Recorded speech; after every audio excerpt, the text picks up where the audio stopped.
Like every holiday season, I was sitting in a mall all decked up in my red and white Santa attire. The white bushy beard had made me sneeze thrice already.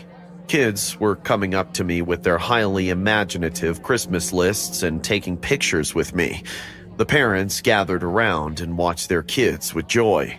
This one toddler came, and I suppose it was his first time meeting or even seeing Santa Claus. As I took him on my lap, he stared at my big white beard and then peed himself out of fear. I felt an unnatural warmth running down my leg. I lifted the boy under the armpits, set him on his feet next to the chair, and stood up. He started crying, realizing that he had wet himself in front of Santa Claus. His blonde mom came and took him away. I was thinking to go out for a smoke when someone yelled, "Santa! Santa, I want to click a picture with you!" I turned around and saw a man in his late 40s standing in the crowd, staring at me with a weird smile and jolly eyes.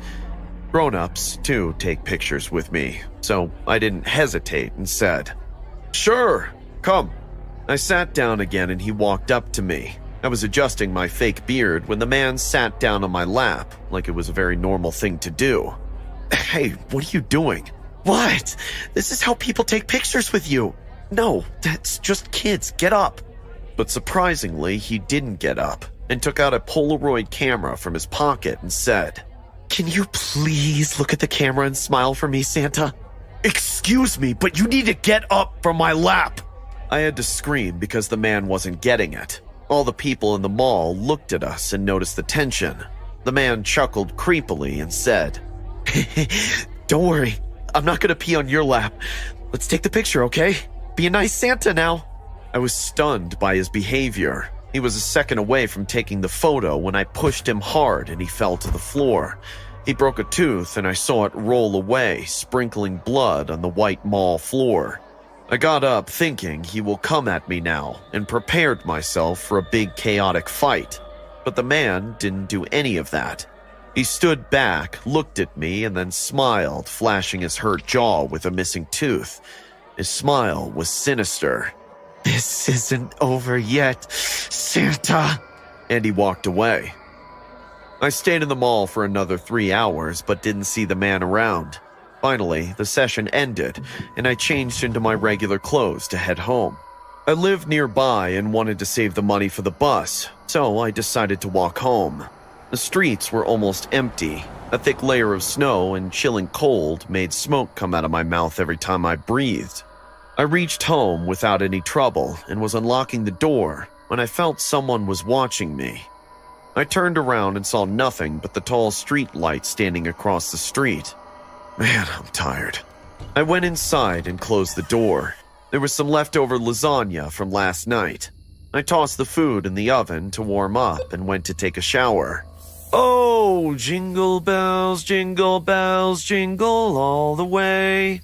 Oh, what fun it is to ride in a one-horse open sleigh. When I came out of the bathroom, I heard the oven beep. Food. Here I come. I changed into my pajamas and stepped into the kitchen to finally eat. As I opened the oven lid, I almost got a heart attack. What the? Somebody had placed a dead rat over my lasagna, and the heat squished it into a blobby ball of flesh, fur, and filthy liquid, dripping all over the lasagna. "Hello, Santa." I recognized the voice, and a cold shiver ran down my spine as I slowly moved my head towards the source of the voice. It was that crazy dude from the mall. He smirked as our eyes met. He was standing in my house. I wanted to punch myself for not closing the main door. "Did you miss me? 'Cause I can tell you did. I missed you too, Santa. Take me in your lap, please." Saying this, he started dancing and singing the same song, which I was singing in the shower. "Oh, jingle bells, jingle all the way.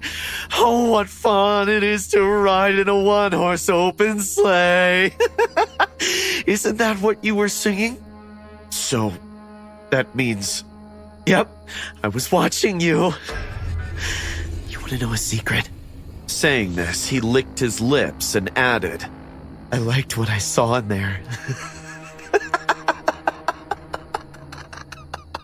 I realized this man was a nut job.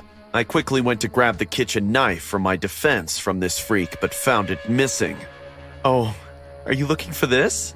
The freak already took the knife. What do you want? I already told you that before. I wanted to sit on your lap, but you pushed me. Do you have any idea how tough it is to get Santa's attention when you grow up? Do you? But I'm not the real Santa Claus, you know? Shut up!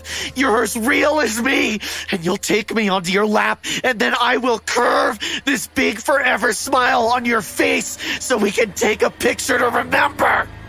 He lunged at me with the knife, but I moved and he missed. His bobbing head hit the kitchen slab, and I heard a skull cracking sound. Even though he hit his head, he did not let out a single scream. Rather, got up with a huge bump on his forehead and began coming at me with the knife again. I quickly got into my room and locked the door.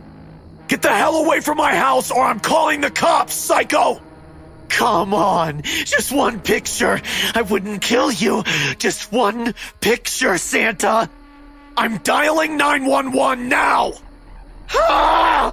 Why can't you let me have my moment? It's Christmas! But I was done with his bullshit. I told the 911 operator about this home intrusion and waited for the cops to arrive. The man pleaded and banged and kicked on my door for the next 10 minutes. When he realized he can't get in, he stopped. Everything went silent. I slowly walked to the door and placed my ear on it to hear his footsteps. Did I get you, Santa? That's when I heard the cop siren in distance. Fine, I will leave. Hope I can get my picture next year. Merry Christmas. I sat on the floor. My heart was beating like a wild horse. His footsteps finally faded away. Though I reported this guy to the cops, he was never caught. I changed my address and definitely not taking up the dressing up Santa job this year.